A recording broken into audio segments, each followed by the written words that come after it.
말씀 제목 따라해 보겠습니다. 하나님의 위대한 실험. 주일로 5일 동안 하나님이 율법을 주신 참된 목적을 아시고 율법 행위가 아닌 오직 예수 그리스도를 믿음으로 하나님의 의가 되어 성령 세례를 받으시고 주님과 함께 하나님을 위하여 열매를 맺고 계십니까? 주님과 함께 하나님을 위하여 열매를 맺는 것이 무엇입니까? 바로 이 말씀이 성취된 것입니다. 에스겔 36장 27절을 개역 개정으로 읽겠습니다. 또 내 영을 너희 속에 두어 너희로 내 율례를 행하게 하리니 너희가 내 규례를 지켜 행할지라. 아멘. 주님과 함께 하나님을 위하여 열매를 맺기 위해서는 반드시 성령 세례를 받아야 하고 성령 세례를 받기 위해서는 자신이 하나님의 의가 된 사실이 믿어져야 하고 자신이 하나님의 의가 된 사실이 믿어지기 위해서는 율법으로 말미암아 율법을 향하여 자신이 죽은 사실을 알아야 합니다. 갈라디아서 2장 19절입니다.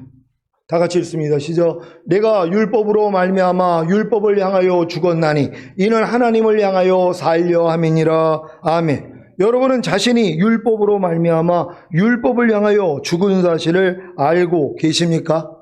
여러분들이 율법으로 말미암아 율법을 향하여 죽었다는 걸 깨닫지 못하면은요, 내가 하나님의 의라는 걸 모른단 말이에요. 그러니까 내가 하나님의 의라는 걸 모르니까 성령 세례가 임할 수가 없단 말이에요. 그러니까 성령 세례는 반드시 내가 율법으로 말미암아 율법을 향하여 죽었다는 걸 깨닫고, 아, 내가 이제는 하나님의 의가 됐구나, 이걸 믿고 하나님 앞에 간구할 때 성령 세례를 주시는 것이란 말이에요. 그러니까 아무리 이 과정 없이 야, 성령 세례가 혼의 구원이래, 믿음의 결국은 혼의 구원이라고 그랬는데 혼의 구원이 성령 세례래. 그러니까 성령 세례를 구하면 주신다고 그랬으니까 우리는 성령 세례 구하면 받을 거야? 근데 아무리 구해도 안 주신단 말이에요. 왜요? 내가 하나님의 의라는 걸 모르는데요. 아니, 죄인에게 어떻게 하나님의 영광이 임하냔 말이에요. 내가 의라는 걸 모르는데요. 그럼 왜 의라는 걸 몰라요? 내가 율법으로 말미암아 율법을 향하여 죽은 사실을 모른단 말이에요. 그러니까 항상 율법에 대해서 살아있어요. 그러니까 매일 죄를 짓고 있으니까 난 스스로 죄인으로 알거든요. 그러니까 죄인이 하나님 앞에 아무리 성령 세례를 구하여도 하나님은 주실 수가 없다는 것이란 말이에요. 그러니까 여러분들이 반드시 성령 세례를 받기 위해서는 내가 하나님의 의가 된 사실을 알아야 되는데, 내가 의가 된 사실을 아는 방법은 뭐예요? 아, 예수님이 율법의 저주에서 나를 속량하셨구나, 이걸 믿는 거 아니에요. 우리가 그래서 율법으로 말미암아 율법을 향하여 내가 죽었다는 걸 깨달아야 된다는 걸 믿는 여러분 되시기를 바랍니다. 그래야 여러분이 성령 세례를 받아야 하나님을 위하여 열매를 맺을 수 있다는 것이에요. 아니, 내 마음이 주님 마음이 되지 않았는데 어떻게 열매를 맺을 수 있냔 말이에요. 그러니까 반드시 내 마음이 주님 마음이 돼야지 하나님의 열매, 하나님의 성품이 나를 통해 나타나게 된다는 걸 믿는 여러분 되시기를 바랍니다.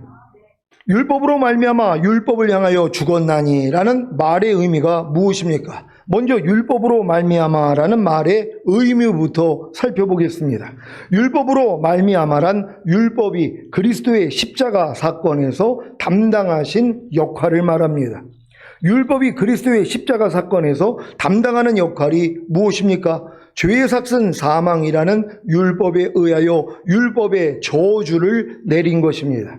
다시 말하면 예수님이 인류의 모든 죄를 짊어지시고 율법의 형벌을 받은 것입니다. 그래서 저와 여러분도 예수 그리스도와 함께 십자가에 못 박힘으로 율법의 저주를 받은 것입니다.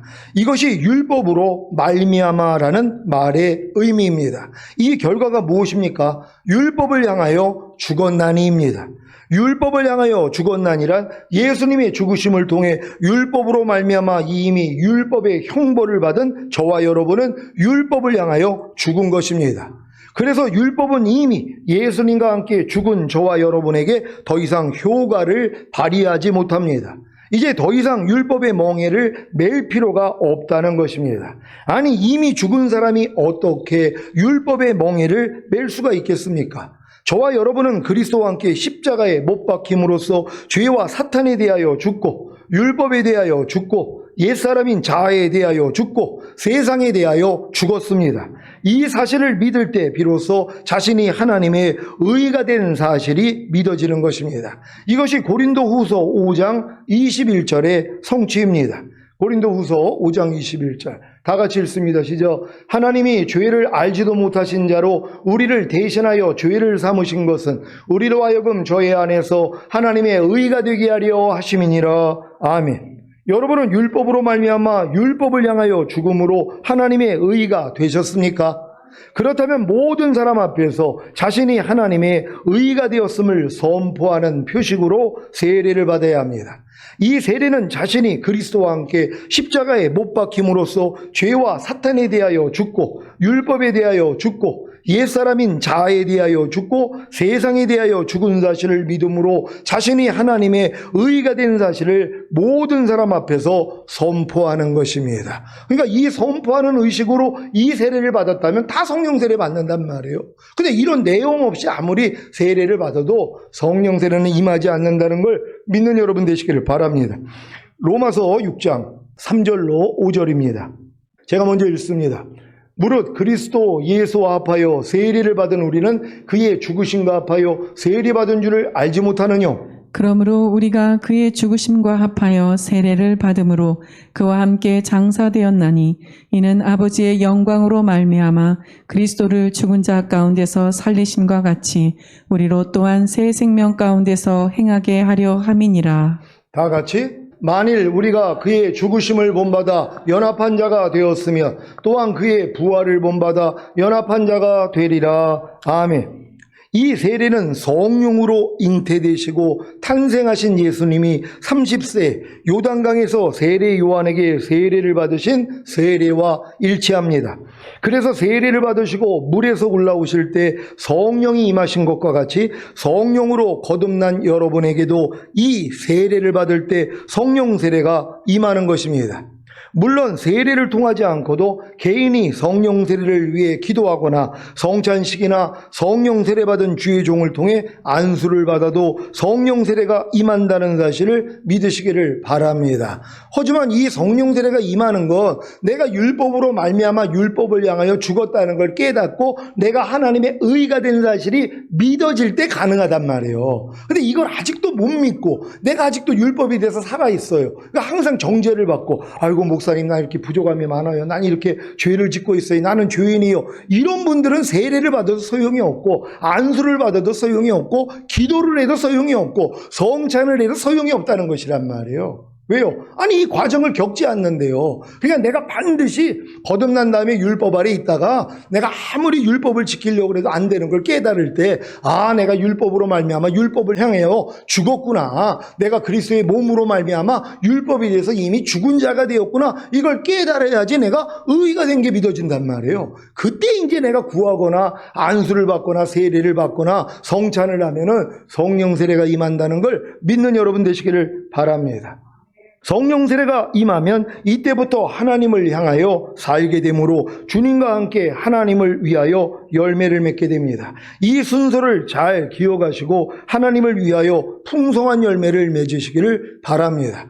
여러분이 거듭난 다음에 사실 거듭난 사람들 중에서도 성령 세례를 바로 맛본 사람들이 있어요. 왜냐하면 출애굽한 다음에 12명의 정탐꾼을 뽑았잖아요. 이들이 각 지파의 족장들 가장 뛰어난 사람이란 말이에요. 그 12명을 뽑았잖아요. 그런 다음에 뭐예요? 가나안 땅에 들어갔단 말이에요. 그리고 가나안을 맛을 본 사람들이 있단 말이에요. 거듭난 다음에 이런 복음을 듣고 이런 깨달음을 얻었을 때 성령 세례가 임해버린 사람들이 있단 말이에요. 그러니까 맛을 봤을 뿐이란 말이에요. 근데 결국 10명은 뭐예요? 못 들어가잖아요. 10명은 못 들어간단 말이에요. 여호수아하고 갈렙만 요단을 건너 들어간단 말이에요. 나머지는 뭐예요? 맛은 봤지만 못 들어간단 말이에요. 그러니까 여러분들이 자칫하면 성령 세례가 임했어. 근데 맛만 봤을 수 있단 말이에요. 왜? 이 맛을 본 다음에 훈련받는 과정이 있어야 되잖아요. 저희 교회 최소한 10년 이상은 다 이 훈련들을 받았단 말이에요. 그러니까 여러분들도 그렇게 받은 분들이 있고 또 받지 못한 분들이 있단 말이에요. 그러니까 혹여 맛을 보더라도 내가 뒤돌아보지 아니하고 끝까지 이 광야 연단을 받아야 되는 것이란 말이에요. 그럴 때 결국 요단을 건널 때 성령 세례가 실제가 된다는 걸 믿는 여러분 되시기를 바랍니다. 갈라디아서 3장 19절입니다. 다 같이 읽습니다. 시작. 그런즉 율법은 무엇이냐? 범법함을 인하여 더한 것이라. 천사들로 말미암아 중보의 손을 빌어 베푸신 것인데 약속하신 자손이 오시기까지 있을 것이라. 아멘. 율법이 사람을 구원하거나 개선시키지 못한다면 하나님께서는 왜 율법을 주셨는가? 이것은 바로 바울이 예측했던 질문입니다. 이 질문을 답하는 데 있어서 우리는 율법의 다음과 같은 특징들을 살펴보게 될 것입니다. 첫 번째, 시대적인 특징입니다. 두 번째, 민족적인 특징입니다. 세 번째, 실험적인 특징입니다. 네 번째, 시사적인 특징입니다. 다섯 번째, 계시적인 특징입니다. 여섯 번째, 불가능적인 특징입니다. 첫 번째, 율법의 시대적인 특징입니다. 율법은 시내산에서 시작되어 갈보리산 십자가에서 끝났습니다. 아담이나 노아나 아브라함이나 이삭이나 야곱 때에는 기록된 율법이 없었습니다. 그러므로 다음과 같은 요한의 말은 틀림이 없습니다. 요한복음 1장 17절입니다. 다 같이 읽습니다. 시작. 율법은 모세로 말미암아 주신 것이요 은혜와 진리는 예수 그리스도로 말미암아 온 것이라. 아멘. 율법은 출애굽한 이스라엘이 홍해를 건너 시내산에 이르렀을 때 천사들로 말미암아 중보의 손을 빌어 베푸신 것입니다. 이게 시대적인 특징이란 말이에요. 그러니까 모세 전에는 율법이 없었단 말이에요. 그러니까 모세 시대 때 하나님이 출애굽한 이스라엘 백성에게 시내산에서 주셨다는 걸 믿는 여러분 되시기를 바랍니다. 두 번째, 율법의 민족적인 특징입니다. 율법은 시대적인 특징을 지니고 있을 뿐만 아니라 민족적인 특성도 지니고 있습니다. 즉 율법은 특정한 민족인 이스라엘 민족에게만 주어진 것입니다. 바울은 이 사실을 추후에 의심도 없이 이렇게 진술하고 있습니다. 로마서 2장 12절입니다. 다 같이 읽습니다. 시작. 무릇 율법 없이 범죄한 자는 또한 율법 없이 망하고 무릇 율법이 있고 범죄한 자는 율법으로 말미암아 심판을 받으리라. 아멘. 여기에는 다음과 같은 두 부류의 사람들이 언급되어 있습니다. 율법 없이 범죄한 자들과 율법 안에서 범죄한 자들입니다. 그러면 율법 없이 범죄한 자들이란 누구입니까? 로마서 2장 14절을 현대인의 성경으로 읽겠습니다. 시작. 율법 없는 이방인들이 본능적으로 율법이 요구하는 것을 실천하면 그들에게 율법이 없어도 그들 자신이 자기에게 율법이 됩니다. 아멘. 율법 없는 이방인들이, 이 말씀은 더 이상 분명할 수 없을 만큼 확실합니다. 사도행전 15장을 보면 이방인들이 모세의 율법하에 있는지 여부에 관한 문제가 최초의 교회 회의인 예루살렘 회의에서 논의된 기록이 있습니다. 사도들은 이 점을 깊이 논의한 후에 안디옥 교회에 있는 이방인 신자들에게 다음과 같은 내용의 편지를 써보냈습니다. 사도행전 15장 24절입니다. 다 같이 읽습니다. 시작. 들은즉 우리 가운데서 어떤 사람들이 우리의 시킨 것도 없이 나가서 말로 너희를 괴롭게 하고 마음을 혹하게 한다 하기로. 아멘. 무슨 말입니까? 우리 가운데서 어떤 사람들이 우리의 시킨 것도 없이 나가서 말로 너희가 할례를 받고 율법을 지켜야 한다고 하여 너희를 괴롭게 하고 마음을 혹하게 하나 우리는 그들에게 그러한 명령을 한 적이 없다는 것입니다. 베드로는 같은 장에서 질 수 없는 멍에를 하나님의 백성인 우리의 어깨 위에 둠으로써 우리를 율법 아래로 끌고 가려 하는 자들에 대하여 비난하고 있습니다. 사도행전 15장 10절 11절입니다. 제가 먼저 읽습니다.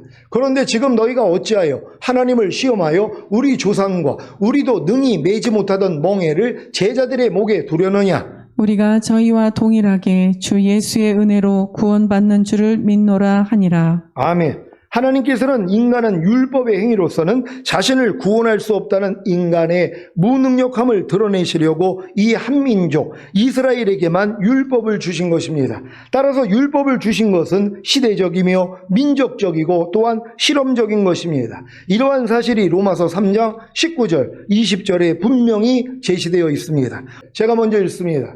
우리가 알거니와 무릇 율법이 말하는 말은 율법 아래에 있는 자들에게 말하는 것이니 이는 모든 입을 막고 온 세상으로 하나님의 심판 아래에 있게 하려 함이니라. 그러므로 율법의 행위로 그의 앞에 의롭다 하심을 얻을 육체가 없나니 율법으로는 죄를 깨달음이니라. 아멘.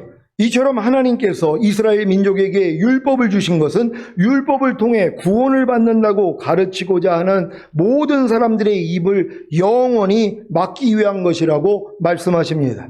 하나님께서는 1500여 년 동안 한민족 전체에게 대하여 그것을 철저하게 실험해 보이심으로 율법으로는 구원받을 수 없음을 증명하셨습니다. 그러므로 더 이상 그것을 증명할 필요가 없습니다. 하나님께서는 1500년 이상이나 이스라엘 민족에게 자신의 거룩한 뜻을 완전하게 표현한 율법을 주셨으나 그토록 오랜 기간이 지나는 동안 단 한 사람도 율법을 지키지 못했던 것입니다. 이처럼 율법을 지킴으로써 구원받은 사람은 하나도 없었고 그때에도 구원받은 사람들은 모두 은혜로 오직 믿음으로만 구원받았던 것입니다. 그 민족은 1500여 년 동안 율법 아래서 훈련을 쌓았으나 마침내 유일하게 율법을 온전히 지킨 한 분 예수님을 갈보리 십자가에 못 박고야 말았습니다.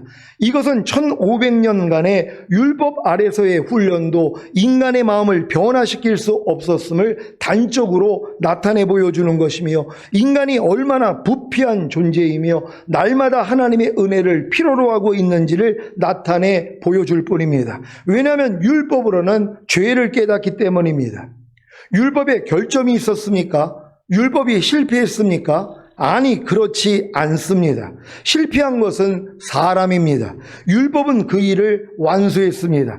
율법은 불완전한 인간이 그 율법을 지킬 수 없었기 때문에 그 완전함이 입증된 것입니다. 율법은 그것을 어긴 자가 정죄됨으로써 그 공의로움이 입증되었습니다. 그러므로 우리가 하나님께서는 단 한 사람의 죄인이라도 율법을 지킬 수 있을 것을 기대하지 않으셨다고 말하는 것은 율법을 멸시하는 것이 아니라 도리어 율법을 높이는 것입니다. 이처럼 율법은 매우 완전하기 때문에 죄인을 정죄한 것입니다.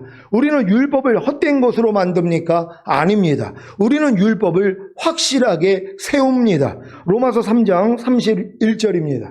다 같이 읽습니다. 시작. 그런즉 우리가 믿음으로 말미암아 율법을 폐하느뇨? 그럴 수 없느니라. 도리어 율법을 굳게 세우느니라. 아멘. 율법을 굳게 세우는 것이 무엇입니까? 어느 사람도 자신의 힘과 노력으로 율법을 지켜 의롭다함을 얻을 수 없다는 사실을 명백하게 하는 것입니다. 만일 우리가 사람이 율법을 지킬 수 있다고 가르친다면 그것은 율법을 보잘것없는 인간의 수준으로 끌어내리는 것이 됩니다. 만일 단 한 사람이라도 율법을 완전히 지킬 수 있었다면 그리스도께서 십자가에 달려 죽으시는 일이 전혀 필요 없었을 것입니다. 왜냐하면 만일 의롭게 되는 것이 율법으로 말미암으면 그리스도께서 헛되이 죽으신 것이기 때문입니다. 예화를 하나 들어보겠습니다. 한 농부가 쿠바에서 캐나다로 이주해 왔습니다. 그는 쿠바에서 바나나를 성공적으로 아주 잘 재배했었습니다. 이제 그는 카나다에서도 한 넓은 토지를 임대하여 그 지주에게 자기가 바나나 나무를 재배하려 한다고 했습니다. 그런데 그 지주는 그것을 반대하면서 여기서는 그것을 재배할 수 없다고 말했습니다. 그러나 농부는 재배할 수 있다고 우기고 지주는 여기서는 바나나가 재배되지 않음을 알고 있다고 우김으로써 서로 논쟁이 가열되었습니다. 결국 지주는 쿠바로부터 잘못 알고 온 그 농부에게 한번 그것을 재배해 보라고 할 수밖에 없었습니다. 그리하여 그 지주는 캐나다에서는 바나나 재배가 불가능함을 미리 알고 있으면서도 그 농부에게 최선의 시도를 해볼 수 있도록 온갖 도움을 제공했습니다. 농부는 640에이커나 되는 땅을 다 경작하지 않고 그 중에서 가장 적절하고 토양이 좋은 부분을 선정하여 배수가 좋고 공기 유통이 좋은 남양에 있는 산허리에 10에이커의 땅을 경작하였습니다. 비료도 주고 잘 일군 후 가장 좋은 품종의 바나나 나무를 심어서 여름 내내 정성스럽게 가꾸었는데 8월 말에 서리가 내리자 열매가 모두 떨어져 버렸습니다. 그런데도 그 농부는 다음 해에 또다시 시도해 보았습니다. 그러나 그 결과는 역시 실패했습니다. 다시 해보고 또다시 해보고 또 해보았지만 언제나 언제나 서리가 내렸고 그 결과는 실패였습니다. 이렇게 하여 1500여 년간을 시도해 보았다고 가정해 보겠습니다. 마침내 그 지주는 농부에게 이제는 알겠는가라고 말했습니다. 더 이상은 시도해 볼 필요가 없습니다. 캐나다 전역에서 가장 좋은 토양에 가장 좋은 조건으로 실험해 본 결과 캐나다에서는 어디에서건 바나나가 재배될 수 없다는 사실이 증명되었습니다. 캐나다 전역에서 가장 좋은 토양에서만 재배될 수 없을 뿐만 아니라 그보다 조건이 좋지 못한 그 밖에 캐나다 전 지역에서도 바나나는 재배될 수 없음이 증명된 삶입니다. 이스라엘인들은 자기들이 하나님의 율법을 지킬 수 있다고 생각했었습니다. 그래서 하나님께서는 그들에게 완전하고 거룩하고 공의로운 율법을 주셨습니다. 그리한 후 하나님께서는 그들을 하나님이 보호하시는 가나안 땅으로 옮기시고 그들을 위하여 원수들을 몰아내셨습니다. 그리고 하나님께서는 그들에게 경건한 제사장들과 선지자들과 왕들을 보내셨습니다. 또한 하나님께서는 그들에게 의식과 거룩한 말씀들과 완전한 율법을 주시고서 이제 무엇을 할 수 있는가 보자고 말씀하셨습니다. 이처럼 하나님께서는 다른 어떤 민족도 누리지 못한 최선의 환경과 축복을 주시면서 그들을 1500여 년 동안 율법 아래 놓아두셨으나 그 결과는 아무도 결실이 없이 끝났습니다. 이제 하나님께서는 율법으로서는 한 사람도 구원받을 수 없음을 입증하셨습니다. 왜냐하면 이스라엘 민족을 최상의 축복과 조건 속에서 실험해 보았으나 그 결과는 완전한 실패였기 때문입니다. 하나님께서는 나머지 모든 나라 사람들에 대해서도 실험해 보셔야 할까요? 아닙니다. 결코 그렇지 않습니다. 하나님께서는 이제 율법의 행위로 그 앞에서 의롭다 하심을 얻을 육체가 없나니 율법으로는 죄를 깨달음이라는 사실을 입증하셨습니다. 이처럼 율법으로는 죄에서 구원받는 것이 아니고 죄를 깨닫는 것입니다. 이제 여러분은 틀림없이 다음과 같은 바울의 말을 좀 더 잘 이해할 수 있을 것입니다. 로마서 3장 19절입니다. 다 같이 읽습니다. 시작. 우리가 알거니와 무릇 율법이 말하는 바는 율법 아래에 있는 자들에게 말하는 것이니 이는 모든 입을 막고 온 세상으로 하나님의 심판 아래에 있게 하려 함이니라. 아멘. 이처럼 이스라엘인들이 자기들의 힘으로서는 도저히 구원받을 수 없는 존재라는 사실이 입증되고 그들의 실패로 인하여 율법의 완전함과 의로움이 확증되었을 때 예수님께서는 우리에게 구원의 길을 나타내 보이려고 오셨습니다. 예수님께서는 율법을 어긴 데 대한 형벌을 치르시고 율법의 정죄와 사망을 당하심으로써 이제 자기를 믿는 모든 사람들에게 믿음을 통하여 자신의 완전한 의를 전가시키고 계십니다. 그러므로 율법은 시사적인 것이었습니다. 즉 율법은 이스라엘 민족에 의한 실험을 통하여 율법의 행위로서는 하나님 앞에서 의롭다 하심을 얻을 육체가 없다는 사실을 시사해 주셨습니다. 여러분도 이 사실을 믿습니까? 율법의 행위로서는 하나님 앞에 의롭다 함을 얻을 육체가 없다는 것이 증명이 됐단 말이에요. 근데 지금 거듭난 다음에 율법의 행위로 의로워지려는 사람이 얼마나 많이 있냔 말이에요. 자기가 율법에 대해서 죽은지도 모른단 말이에요. 그러니까 계속 신앙생활을 하면 할수록 더 많은 말씀을 배우고 더 많은 말씀을 내가 지켜가지고 인정받으려고 하는 이 율법의 저주 아래 있다는 거예요. 그러니까 이런 분들은 뭐예요? 예수님이 십자가 지신 목적이 죄사함 의롭다는 구원 영생만 주시기 위함이었지 율법의 저주에서 나를 속량하기 위함이라는 걸 전혀 몰라요. 예수님이 십자가 달린 목적이 죄사함 의롭다 구원 영생 이건 시작이죠. 근데 여러분이 거듭나서 이제 율법 아래 있다면 뭐예요? 아무리 내가 노력을 해도 율법을 못 지킨다는 걸 깨달을 때 뭐예요? 그래서 주님이 율법의 저주에서 나를 속량하기 위해서 달리셨구나 이게 믿어진단 말이에요. 이게 믿어지니까 그 믿음을 의로 여겨가지고 약속하신 성령 세례를 주시는 거 아니에요. 그러니까 내가 아직도 율법에 대해서 내가 죽었다는 걸 깨닫지 못하는 사람은 절대로 성령 세례 받을 수 없습니다. 그러니까 내가 성령 세례 받았다고 착각할 뿐이란 말이에요. 내가 율법에서 죽은 걸 모르는데요. 그러니까 율법에서 죽은 걸 깨닫고 내가 의가 된 사실이 믿어지는 사람만이 성령 세례 받을 수 있다는 걸 믿는 여러분 되시기를 바랍니다. 그래서 바울은 로마서 7장에서 이렇게 말하고 있습니다. 율법은 하나님께 대한 죄의 거역성을 참으로 나타내 보여줌으로써 죄로 하여금 심히 죄되게 하기 위해서 더해진 것이었다. 이것이 바로 율법의 역할이었으나 그 역할은 갈보리 십자가 밑에서 끝나버렸습니다. 오늘날에는 죄의 심각성이 시내 산보다는 갈보리 십자가에서 가장 잘 인식될 수 있습니다. 율법은 우리에게 죄의 위험성을 알려주기는 했으나 구원의 길을 제시해 주지는 못했습니다. 그러나 갈보리 십자가에서 비춰오는 한 줄기의 빛은 율법의 모든 천둥 소리보다도 죄인으로 하여금 그 죄악을 더 잘 깨닫게 해주십니다. 하나님의 아들이신 예수님이 왜 십자가에 달려 죽으신 것입니까? 왜 머리에 가시관을 쓰시고 손가발에 못 박히시고 옆구리를 창으로 찔리신 것입니까? 왜 채찍에 맞아 살점이 뜯긴 것입니까? 저와 여러분의 죄 때문입니다. 죄 없으신 하나님의 아들이신 예수님이 저와 여러분의 죄 때문에 당한 순환을 생각할 때 죄에 대한 두려움이 생기지 않습니까? 저와 여러분의 죄가 얼마나 극악무도한지 하나님은 자기 아들을 죽음에 내어주지 않으면 안 되셨던 것입니다. 예수님의 죽음 외에는 저와 여러분이 살 길이 없습니다. 죄의 실체를 명확하게 보셨습니까? 죄 없으신 하나님의 아들이신 예수님께서 십자가에 못 박혀 죽으실 수밖에 없었던 여러분의 죄의 실체를 아셨습니까? 그렇다면 이제 여러분의 죄를 깨끗하게 하고 구원과 생명을 주시는 예수님의 피를 보셔야 합니다. 예수님의 피가 여러분에게 4차례 뿌려진다는 사실을 아십니까? 모세의 성막에도 4차례의 핏부림이 있었습니다. 첫째는 성막들에서 번제단 뿔에 피를 바르고 바닥에 쏟은 것입니다. 이것은 예수님의 피가 죄사함과 의롭다함을 주심으로 구원과 영생을 얻는 것을 예표합니다. 둘째는 성소에서 분향단 뿔에 피를 바른 것입니다. 이것은 예수님의 피가 죄사함과 의롭다함을 주심으로 영의 구원과 그 영 안에 영생을 얻는 것을 예표합니다. 셋째는 지성소 휘장 앞에 피를 뿌린 것입니다.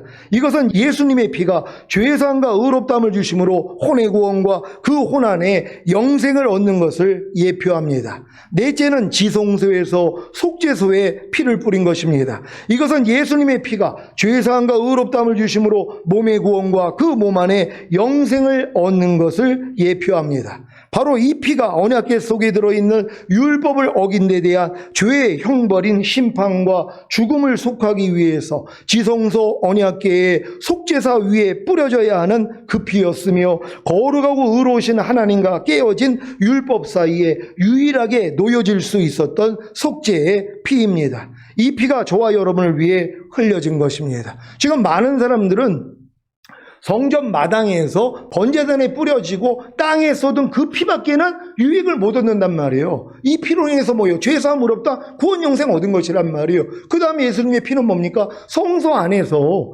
분향단 뿔에다가 피를 발랐단 말이에요. 그 피는 뭐예요? 거듭나는 영의 구원을 주시기 위함이란 말이에요. 그리고 지성소 들어가기 전에 그 휘장 안에다가 뭐예요? 또 피를 뿌린단 말이에요.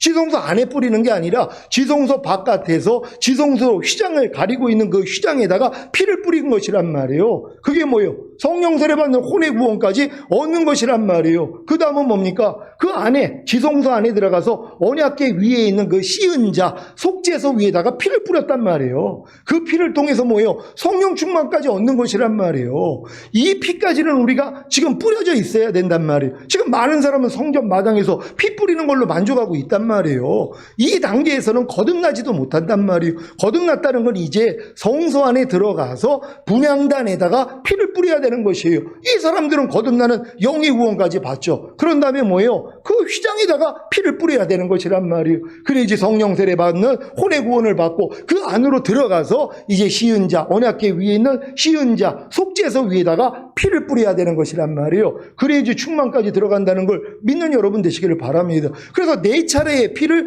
성막에서 또 뿌린 것이란 말이에요. 그러니까 예수님의 피 흘림이 여러분에게 이렇게 나타나야 돼요. 근데 많은 사람은 뭐예요? 아, 예수님이 피 흘려주시는 것이 죄사함 의롭다 구원 영생이야. 이걸로 만족한단 말이에요. 조금 들어가면 예수님이 피 흘려주신 것이 죄사함 의롭다 영의 구원과 영 안에 생명을 주시기 위함이야. 조금 더 들어가니까 죄사함과 의롭다과 혼의 구원과 혼 안에 영생 주시기 위함이야. 더 들어가니까 뭐예요? 죄상과 의롭다함과 내가 몸의 구원과 몸 안에 영생을 지시기 위함이야. 이렇게 달라져야 된단 말이에요. 그러니까 구약에 4번의 핏부림이 있었던 것처럼 여러분도 지금의 삶 가운데서 4번의 핏부림을 받았어야 된단 말이에요. 4번의 핏부림을 받은 사람들이 뭐예요? 천인 구원 받은 사람 아니에요. 몸의 구원까지 받은 사람들이란 말이에요. 그 사람들이 뭐예요? 언약가에 있는 3가지의 성물이 나타나요. 뭐예요? 그리스도의 삼중직이에요. 그래서 선지자의 사역, 제사장의 사역, 왕의 사역이 그때부터 나타난단 말이에요. 그러니까 조금이라도 우리가 주님하고 합당하지 못한 게 드러나면 바로 알려주시잖아요. 그리고 바로 제사해 주시고 멸해 주시잖아요. 여기까지 피 뿌린 사람들만 이게 이루어지는 것이란 말이에요. 이런 사람들을 데리러 오시겠다는 거예요. 왜요? 이 사람들만 흠없게 보존할 수 있기 때문이란 말이에요. 온 영과 혼과 범을 흠없게 보존할 수 있는 사람들은 예수님의 4번의 핏부름을 통하여 그 단계로 들어가 있는 사람들이란 말이에요. 이런 사람들은 걱정할 게 없죠. 왜? 예수가 그리스도가 되셨기 때문에 한 말씀 한 말씀이 그리스도가 됐기 때문에 나의 부족함을 바로 선지자로 알려주고 죄를 사해주는 제사장, 이걸 다스리고 이기게 하시는 왕의 사역까지 그냥 나타나 버린단 말이에요. 이렇게 살고 있는 사람이 왜 걱정을 하냔 말이에요. 근데 이 단계까지 안 온 사람들은 이러한 삶이 나타날 수가 없다는 것이란 말이에요. 그러니까 온 영과 혼과 몸이 흠없게 보존되어 있어야 휴거가 되는데 보존이 안 되고 있잖아요. 이 단계까지 가지 않는데요. 그러니까 여러분들이 지금 4번의 핏부림을 받았는가 돌아볼 수 있는 여러분 되시기를 바랍니다. 여러분은 예수님이 흘리신 보배로운 피로 인해 죄사함과 의롭다함과 몸의 구원과 그 몸 안에 영생을 얻었습니까? 그렇다면 죄와 율법에게 종노릇하는 데서 벗어나 믿음의 주여 또 온전케 하실 예수 그리스도만을 바라보시기를 바랍니다. 이게 이루어진단 말이에요. 이제는 믿음의 주여 또 온전케 하시는 이 예수밖에는 바라볼 수가 없단 말이에요. 다른 거는 볼 수가 없는 것이란 말이에요. 그러니까 무슨 일이 있어도 그냥 주님만 보는 이런 사람으로 만들어주시는 거예요. 왜? 4번의 핏부림을 받았기 때문이란 말이에요. 예수님의 죽음의 효능이 이 단계까지 와 있기 때문에 이제는 오직 하나님의 모든 말씀이 내 그리스도가 되시기 때문에 선지자와 제사장과 왕의 사역이 매일매일 상 가운데 나타나고 있단 말이에요. 이걸 이루고 있는 사람들이 지금 휴거될 사람들이란 말이에요. 이게 아직 경험이 없다면 반드시 이 경험으로 들어오시기를 바랍니다. 오늘 선포된 말씀을 통해 내가 율법으로 말미암아 율법을 향하여 죽었나니 이는 하나님을 향하여 살려 함이니라는 말씀이 성취되시기를 예수 그리스도의 이름으로 축원합니다. 기도하겠습니다. 오늘 선포된 말씀을 통하여 하나님의 위대한 실험, 이스라엘을 통하여서 하나님이 이 모든 걸 실험했습니다. 그러니까 율법으로는 구원받을 사람이 없다는 거예요. 그러니까 율법을 통해서 내가 죄인이라는 걸 깨닫고 이 죄 때문에 죽어주신 주님 앞으로 갈 때 우리는 의롭다함을 얻고 그래서 성령 세례 성령 충만을 받아 이기는 자가 될 수 있다는 거 주여 한번 외치고 감사기도 합니다.